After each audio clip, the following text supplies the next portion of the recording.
Dans la dernière vidéo, je te montrais comment tu pouvais recycler ton contenu à l'aide du growth hack. Alors, si t'es pas à l'aise avec le growth hacking, il n'y a pas de souci parce que dans cette vidéo, je vais te montrer comment tu peux recycler ton contenu à l'aide de ton gestionnaire de réseaux sociaux. Alors, ça peut être Metricool, ça peut être Agorapple, ça peut être HotSuite, ça peut être Buffer.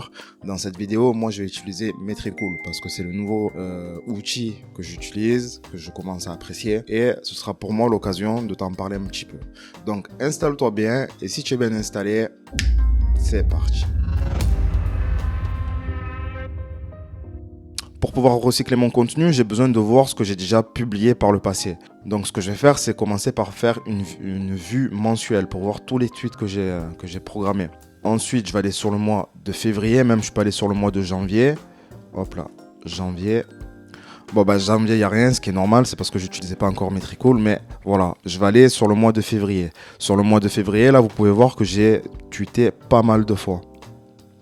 Et ce que je vais faire, c'est que je vais donner tout simplement une deuxième vie à ces tweets. Petite digression, je peux redonner vie à ces tweets via le planificateur comme ça, où je peux aller voir dans mes analyses pour être un peu plus professionnel et voir les tweets qui ont bien fonctionné et les recycler. Donc si je veux utiliser cette deuxième méthode, je vais dans analyse, je choisis la date que je veux, donc ça va être en février du 1er au 28. Et là, je vais descendre, je veux voir les tweets. Au niveau des tweets, je vais mettre les 100 premiers tweets. Donc voilà, et là je vois tous les tweets avec leurs stats. Et je peux décider, si je le veux, de programmer les tweets qui ont bien fonctionné. Donc c'est un peu plus long, moi je préfère avoir la vue du planificateur, voir mes tweets, et les tweets qui me plaisent, je les relance tout simplement. Là vous voyez, si je veux voir en nombre de j'aime, j'ai qu'à cliquer sur le petit bouton j'aime là, et ça m'affiche les tweets qui ont eu le plus de j'aime. Pareil, si je veux voir les tweets qui ont eu le plus d'engagement, je clique sur engagement et Metricool m'affiche les tweets qui ont eu le plus d'engagement. Pareil pour les clics de liens, les offres, etc. Vous avez compris le principe. Moi, personnellement, je préfère reprogrammer mon contenu via le planificateur, comme je vous l'ai dit il y a quelques instants. Donc ce que je vais faire, c'est que je vais recliquer sur la planification. Alors c'est moins pro dans le sens où je vois pas forcément les tweets qui ont bien fonctionné. Mais c'est pas grave, moi je préfère me dire ça, ce tweet là il me plaît, j'estime que c'est une information importante, j'ai envie de le relancer. Après, si vous utilisez Metricool ou n'importe quel gestionnaire de réseaux sociaux, c'est à vous de voir la méthode que vous voulez utiliser. Soit vous relancez à partir du planificateur, si vous en avez la possibilité, soit à partir de vos stats.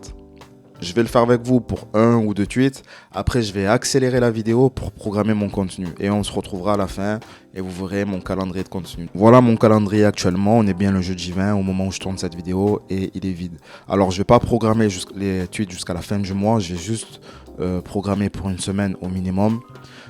Parce qu'en ce moment, j'ai pas trop le temps de publier. J'ai pas trop le temps de programmer mes tweets. Donc, voilà. J'en dis pas plus et on va se mettre à bosser. Donc là, le plus long, ça va être de relire un peu les tweets et voir ce qui m'a intéressé et reprogrammer. Par exemple, là, c'est un tweet evergreen, donc un tweet qui n'est pas influencé par le temps ni l'actualité. Les 3 erreurs que le community manager devrait arrêter de faire dès maintenant: ignorer les commentaires négatifs, ne pas interagir avec son audience, faire des réponses automatiques. Ai-je oublié quelque chose? Donc ça, c'est un tweet qui a l'air plutôt intéressant. Ce que je vais faire, c'est que je vais le reprogrammer. Donc, je choisis pour aujourd'hui, pourquoi pas pour aujourd'hui, Alors là, vous voyez, j'ai pas les heures, mais de manière générale, je sais que mon audience, elle est plutôt active le soir, donc voilà, je vais le mettre à 21h. Donc, une fois que j'ai choisi l'heure et la date, je fais dupliquer. Et vous voyez, là, j'en programme un deuxième, et après, je vais vous montrer la suite.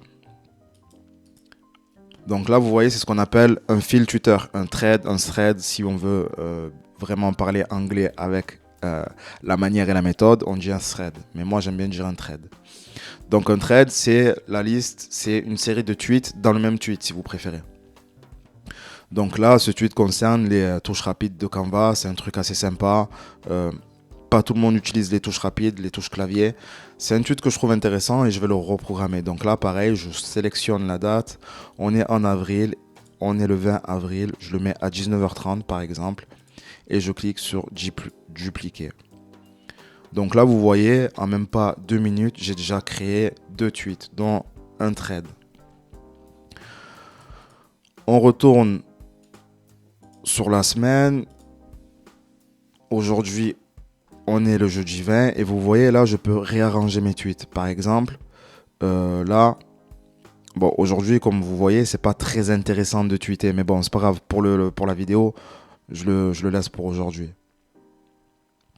Vous voyez, je peux le mettre par exemple, ça, je vais le mettre là, à 18h, là où j'ai 27%. Et mon trade, je vais le mettre à 20h. Je retourne sur le mois de février et je continue. Là, je vais accélérer la vidéo et on se retrouve dans quelques secondes. En quelques minutes, là, ça m'a pris 20 minutes. J'ai programmé, comme tu peux le voir sur l'écran, pas mal de tweets. Là, maintenant, il me reste plus qu'à les réorganiser pour tweeter à la meilleure heure. Donc là, pour aujourd'hui, c'est pas vachement intéressant de tweeter. Bon, je vais tweeter histoire d'eux, tu vois. Donc voilà, je les laisse tels quels. Mais si je m'attarde sur vendredi, par exemple, vendredi, il y a un tweet qui part à 8h, c'est pas intéressant. Je vais plutôt le mettre là. Samedi, à 20h, c'est vachement plus intéressant, comme tu peux le voir sur la vidéo. Là aussi, pareil, j'ai trois tweets là qui se chevauchent. Je pense que je peux en prendre un et le mettre là, samedi à 22h. Il y a 80% de mon audience qui est présente. C'est plutôt intéressant. Donc voilà, là, il me reste plus qu'à réorganiser mes tweets. C'est pas forcément la partie la plus intéressante pour toi. J'espère que tu as bien compris le principe d'aller chercher son contenu qui a déjà été publié il y a 1 mois, il y a 2 mois, il y a 3 mois auparavant pour lui donner une nouvelle vie. Tu peux faire ça avec Metricool, tu peux faire ça avec n'importe quel gestionnaire de réseaux sociaux digne de ce nom. Je sais pas si je l'ai dit dans cette vidéo, mais n'hésite pas à aller voir ma plateforme de formation, à profiter des formations qui y sont actuellement parce que je suis en train d'opérer une migration, je suis en train de changer d'hébergeur tout simplement. Je passe de Podia à System.io et avec du recul, les prix bas sur les formations, c'est pas forcément ce qu'il y a de plus intéressant. Enfin bref, dans un mail, j'expliquais pourquoi j'estimais que les prix bas, c'était pas forcément intéressant. Là, les prix sont toujours bas, mais une fois que toutes mes formations seront sur System.io, que ce sera opérable, le prix de mes formations va vachement augmenter. Donc, c'est le moment ou jamais de passer la formation de Community Manager si ça t'intéresse. Je pense que j'ai tout dit, la team. C'est tout pour moi, c'était Thierry. Et n'oubliez jamais, celui qui ose gagne. Peace, la team.